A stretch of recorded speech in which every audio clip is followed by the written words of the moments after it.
জায়গায় গিয়েছেন এবং ওনার কিছু কর্মকাণ্ড আমরা দেখেছি।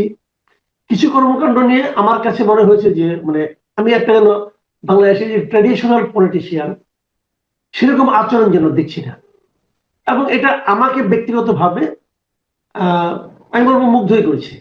যেমন উনি আসলেন এবং সেখানে মানে কথা বলেন, মঞ্চে গেলেন, মঞ্চে যে অল্প সময় কথা বললেন এবং পুরো বক্তৃতায় কারো ব্যাপারে কোনো গালমন্দ করলেন না, কারো ব্যাপারে কোনো প্রতিহিংসা ছড়ালেন না। উনি ওনার স্বপ্নের কথা বললেন, লক্ষ্যের কথা বললেন। পরদিন দেখলাম যে দলের পক্ষ থেকে দুঃখ প্রকাশ করা হলো যে ওনার কারণে ঢাকা শহরে মানুষের কষ্ট হয়েছে সেই জন্য। এবং তারপর দেখলাম যে ময়লাগুলি বর্জ্যগুলি অপসারণের জন্য তারা একটা উদ্যোগ নিলেন। এইগুলি নিয়ে আমি মানে একভাবে বলার চেষ্টা করতে উনি কিছুটা করেছে, কিন্তু আমি দেখলাম যে এগুলোর ব্যাপারেও কেউ কেউ সমালোচনা করতে চাচ্ছে। মানে এটা তেল মারা হচ্ছে কিনা এটা বলা হচ্ছে, যে আমিও তেল মারছি কিনা এটা বলা হচ্ছে, আগে উনি কি করেছেন সেটাও বলা হচ্ছে। তো আমার কথা হলো কি যে মাঝখানে 17-18 বছর পার হয়ে গেছে। 17-18 বছর আগে উনি কি করতেন সেটা ওনার বর্তমান কর্মকাণ্ড না দেখেই সমালোচনা করাটা, আমরা অন্তত 17-18 দিন দেখি, 17-18 মাস দেখি, তাই না? না দেখেই যে সমালোচনাই করতে হবে তাকে, এই যে একটা মানসিকতা, এটা একটা বিষয়। আবার বিপরীত দিকে আরেকটা মানসিকতা দেখলাম যে বিভিন্ন মিডিয়াগুলোতে আগে যেরকম দেখতাম যে মানে প্রধানমন্ত্রীর মানে অনুষ্ঠান হলে পরে সেটা নিয়েই হয়তো একটা টেলিভিশনে, আপনি তো টেলিভিশনে ছিলেন দীর্ঘদিন, আপনি জানেন, খবরের হয়তো প্রথম অর্ধ ওটা নিয়ে চলে গেল। এটাও কিন্তু দেখা গেছে কালকে বিভিন্ন টেলিভিশন, আমি নিজেও দেখেছি, ফার্স্ট হাফ পুরাটাই তারেক রহমানের কর্মকাণ্ড নিয়ে আলোচনা হচ্ছে। বিভিন্ন পত্রিকা দেখেছি প্রথম পাতা তারেক রহমান ছাড়া কোনো নিউজই নাই।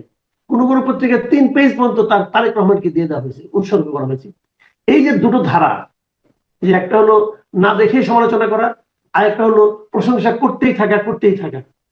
তো এই বিষয়গুলিকে আপনি আসলে কিভাবে বিশ্লেষণ করবেন? একটু বড় হয়ে গেল আমার প্রশ্নটা, তো অমন হয়। দ্বিতীয় অংশের উত্তরটা আগে দিই, সেটা হচ্ছে গণমাধ্যম তার পুরনো সংস্কৃতি এবং পুরনো আচরণ থেকে বের হতে পারে নাই।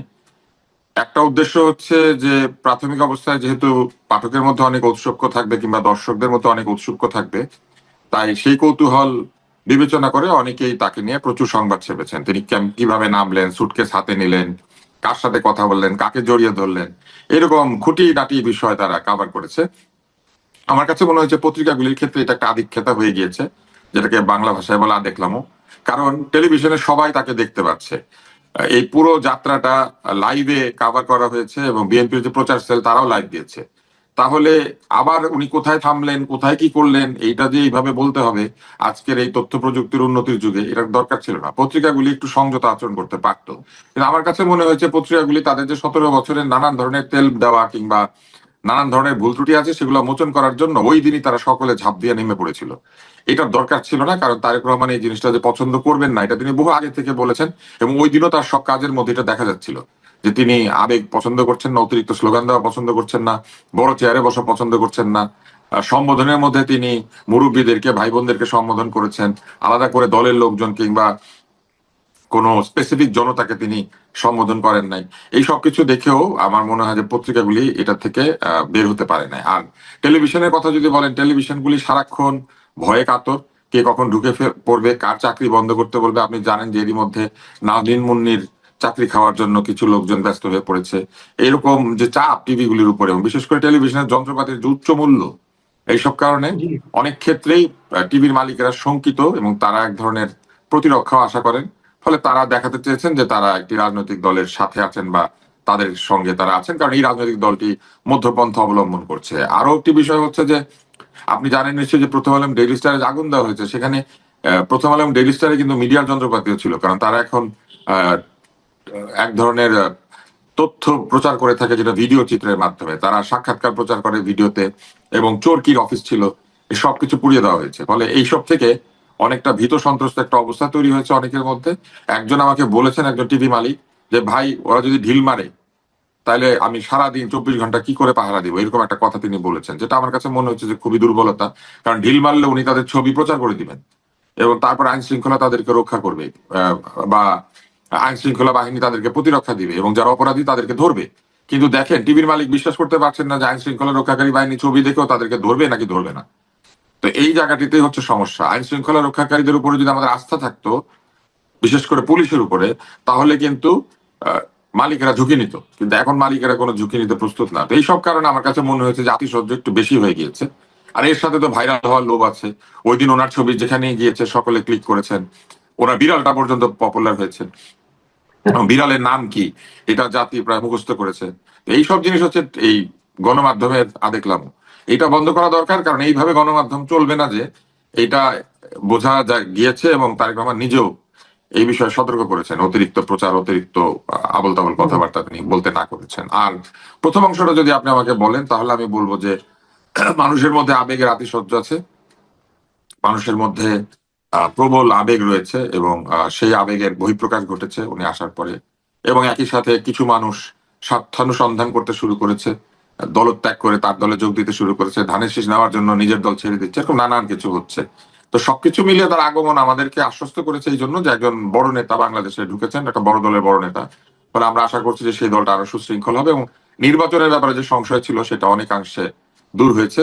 কারণ এত বড় দলকে বাদ দিয়ে বা এই বড় দলটির ইচ্ছার পরেও নির্বাচন না করাটা খুব একটা সহজ হবে না। ফলে নির্বাচনের ব্যাপারেও মানুষের আগ্রহ যেমন বেড়েছে, নির্বাচন নিয়ে মানুষের সংশয় অনেক কমেছে। জি, আমরা এর মধ্যে মোটামুটি 3 দিনের কর্মসূচি আমরা দেখেছি অলরেডি, মানে যেটা প্রকাশ করা হয়েছে। তার মধ্যে আজকেরটাই হচ্ছে 3য় দিন। আজকে হয়তো উনি হাদির কবর জিয়ারত করতে যাবেন। এটা তারপরে হয়তো ওনার রাজনৈতিক কর্মকাণ্ডগুলি শুরু হবে, এবং তখন উনি দলের ব্যাপারে কি সিদ্ধান্ত নেন এবং দলের বিভিন্ন রকম অভিযোগ যেগুলো আছে সেগুলি কিভাবে হ্যান্ডেল করেন, সেগুলো হয়তো আমরা পরবর্তী সময়ে দেখতে পাবো, এবং এই জন্য আমাদের মনে হয় একটু অপেক্ষা করতে হবে। তবে একটা জিনিস লক্ষণীয়, উনি আজকে হাদির কবর জিয়ারত করতে যাবেন, এবং যে পথে যাবেন এই শাহবাগের যে পথটা, সেখানে কিন্তু অলরেডি ইনকিলাব মঞ্চ অবস্থান নিচ্ছিল, এবং ওনার যাওয়া উপলক্ষে ওই কিছুটা সময় তারা ওখান থেকে সরে আজিজ মার্কেটের দিকে চলে আসবে, এবং উনি চলে যাওয়ার পর হয়তো আবার তারা আগের জায়গায় আসবে। তো হাদির হত্যাকারীকে ধরতে হবে, গ্রেপ্তার করতে হবে, এই দাবিতে যে তারা অবস্থানটা নিচ্ছে, এটার সমাধানটা আসলে কিভাবে হবে? যদি হাদি দেশ ত্যাগ করে হাদি হত্যাকারী যদি দেশ ত্যাগ করে থাকে অলরেডি এর মধ্যে, তাহলে সেক্ষেত্রে ওদের দাবি কিভাবে পূরণ হবে? অথবা তারা এটা কি কোনো সমাধান কিনা? এই বিবেচনাটা তাদেরকেই করতে হবে, কেননা যদি সত্যি এই হত্যাকারীরা পলাতক হয়ে গিয়ে থাকে, তাহলে সরাসরি তাদেরকে এই মুহূর্তে ধরতে না পারলো, হত্যার সঙ্গে যারা সংশ্লিষ্ট এরকম যদি কেউ থাকেন বা কোনো প্ল্যানার থাকে, তাদেরকে গ্রেপ্তার করতে হবে, যেটা কিন্তু সরকার করেছেন বলে আমাদেরকে জানিয়েছেন। যে তার আহ বাবা মা সহ যারা তাকে পালাতে সহায়তা করেছেন, এদেরকে ধরেছেন বলে সরকার আমাদেরকে জানিয়েছেন। তো সেটা যদি ঠিক হয়ে থাকে, তাহলে একটু ধৈর্য ধরতে হবে, এবং সরকারের উপর চাপ সৃষ্টি করার প্রক্রিয়া হিসেবে তারা মিছিল, মানববন্ধন বা বিভিন্ন কর্মসূচি নিতে পারেন। কিন্তু সাধারণ মানুষের দুর্ভোগ তৈরি করলে আমার মনে হয় সেটা হিতে বিপরীত হবে। 1 দিন 2 দিন পর্যন্ত ঠিক আছে, কিন্তু দীর্ঘমেয়াদে শাহবাগের মোড়ে যদি তারা গণজমায়েত করেন, তাহলে তাদেরকে একটু চিন্তা করতে হবে যে এটা কি কোনো নেগেটিভ জায়গায় চলে যায় কিনা সাধারণ মানুষের কাছে। হাদির হত্যাকারীর বিচার সকলেই চায়, সকল ধরনের হত্যাকাণ্ডের বিচারিত হতে হবে বাংলাদেশে। হত্যার বিচার তো বন্ধ রাখা যাবে না। এখানে হাদি না হয় যদি অন্য কেউ হতেন, হত্যার বিচার তো হতে হবে। এবং একটা সভ্য দেশে হত্যার বিচার হবে না, এটা তো কেউ চিন্তা করতে পারে না। তাই আমি মনে করি যে দাবি সঠিক, তারা দাবি জানিয়েছেন, দাবির জন্য চাপ সৃষ্টি করছেন, সেটাও সঠিক।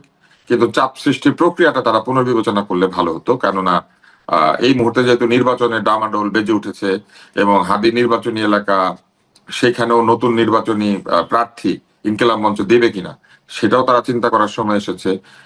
হাদির পলিটিক্যাল যে স্ট্যান্ড, সেই পলিটিক্যাল স্ট্যান্ডটাকে বাঁচিয়ে রাখার জন্য তাদের অধিকতর শ্রম দেওয়া উচিত। কেননা ইনকিলাব মঞ্চের যদি ইমেজ বলেন, তাহলে সেটা শুধুমাত্র হাদির ইমেজের উপরে দাঁড়িয়ে আছে, এবং এখন আরো দাঁড়িয়ে গিয়েছে। ফলে যদি তারা মনে করেন যে হাদিকে রাজনৈতিক ভাবে এক ধরনের স্থায়িত্ব দিতে হবে, তাহলে তাদের সর্বশক্তি দিয়ে হাদির আসনটাতে নির্বাচন করার চেষ্টা করা উচিত বলে আমার কাছে বেশি মনে হয়। এবং নির্বাচনী এলাকাতেও প্রতিবাদ এটা হতে পারে, কিন্তু প্রতিবাদ করতে গেলে শাহবাগের মোড়েই করতে হবে। এটা আমি মনে করি না যে একটা জায়গায় পরিণত করা হচ্ছে প্রতিবাদের জায়গা। আর প্রতিবাদ করতে চাইলে আপনি আরো স্ট্র্যাটেজিক জায়গা আছে যেখানে দাঁড়িয়ে প্রতিবাদ করতে পারেন।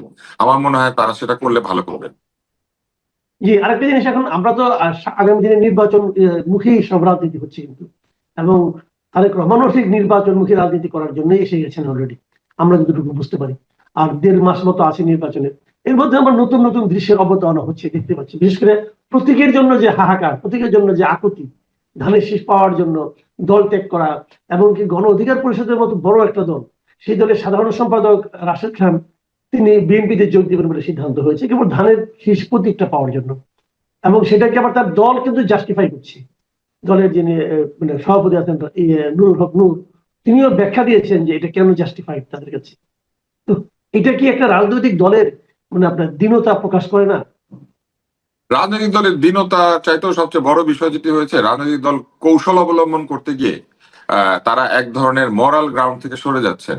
নিজের দলের প্রতীক বাদ দিয়ে তারা যখন অন্য একটি দলের প্রতীকে গিয়ে নির্বাচন করে ভাবেন যে বিজয় আরো বেশি সুসংহত হবে, তখন তাহলে তাদের দল আসলে বিলুপ্ত করে দেওয়াটাই ভালো।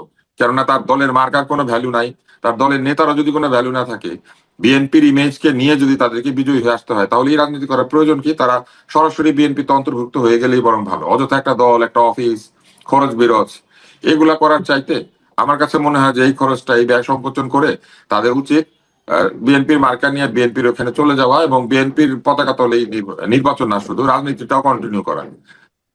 কেননা যদি একটা দল তার আলাদা পরিচয় বজায় রাখতে চায়, তাহলে তাকে আলাদা পরিচয়ে আলাদা প্রতীকে নির্বাচন করাটাই ছিল যুক্তিসঙ্গত। সেই যৌক্তিক জায়গা থেকে তারা সরে এসেছেন। একমাত্র কারণ হচ্ছে তারা মনে করছেন যে তাদের প্রতীক দেখে লোকে ভোট দিবে না, ধানের শীষে বেশি ভোট পড়বে, কারণ মানুষ প্রতীক দেখে ভোট দেয়। যদি প্রতীক দেখেই ভোট দেয়, তাহলে আপনাদের নিজেদের প্রতীকের মূল্য আপনারা তৈরি করতে পারেন না, এবং ভবিষ্যতে যাতে না পারেন অন্তত 5 বছর, সেই ব্যবস্থা নিজেরাই করলে, তাই না? তারা নিজেদের প্রতীকে যখন নির্বাচন করেন না, আপনার নামের শেষাংশ মনে করেন কারো নাম রবীন্দ্রনাথ ঠাকুর, উনি ঠাকুর বাদ দিয়ে দিলেন, উনি চৌধুরী হয়ে গেলেন। হ্যাঁ, হয়ে তিনি বললেন যে আমি আজকে থেকে রবীন্দ্রনাথ চৌধুরী। কেন? কারণ চৌধুরী বংশের প্রতাপ বেশি। তো এইটা যদি হয়, তাহলে ওনাদের উচিত না ওইটা করা, ওনাদের উচিত ওই চৌধুরী বংশে যোগ দেওয়া এবং সেখানেই থাকা। এটার কোনো মানে নাই যে তারা অযথা এই নিজের প্রতীক, নিজের অফিস এগুলা করে টাকা পয়সা নষ্ট করার প্রয়োজন কি? আমি দেখি না, সময়ও নষ্ট আসলে। আহ আবার ফলে আবার আমি ধরেন মনে করি এটা বন্ধ করে দেওয়া উচিত। ধরেন উনি ধানের শীষ ইলেকশন করলেন, করে হয়তো হেরে গেলেন। হাত দিতে পারে, ধানের শীষ সবাই তো আর জিতবে না, 2 জন তো হারবে। ধরলাম উনি হেরে গেলেন, তখন উনি কি করবেন? ধানের শীষে থেকে যাবেন নাকি আবার না, চলে হেরে আসবেন? গেলে আমি আপনাকে আগে একটা আগাম ভবিষ্যৎবাণী করি। তারা বলবেন যে এই নির্বাচনের মধ্যে দিয়ে প্রমাণিত হয়েছে যে ধানের শীষের সেই জায়গা নেই, আমরা আবার আগের জায়গায় ফেরত গেলাম বলে আবার তারা দেন দরবার শুরু করবেন, আবার অফিস ফিরে যাবেন, আবার গিয়ে অন্যের অফিস দখল করার চেষ্টা করবেন, অন্যের অফিস দখল করে সেইখানে তারা রাজত্ব করার চেষ্টা করবেন। এগুলো আবার শুরু করবেন তারা। কেননা এই রাজনীতিটা আসলে স্বার্থের রাজনীতি, এটা আমাদের কাছে পরিষ্কার হয়ে গিয়েছে। ভোটে জিতে সংসদে গিয়ে সংসদের আসনে বসে বড় গাড়ি দৌড়ানো কিংবা ক্ষমতা এনজয় করা, এর বাইরে তো আমি আর কোনো কারণ দেখি না যে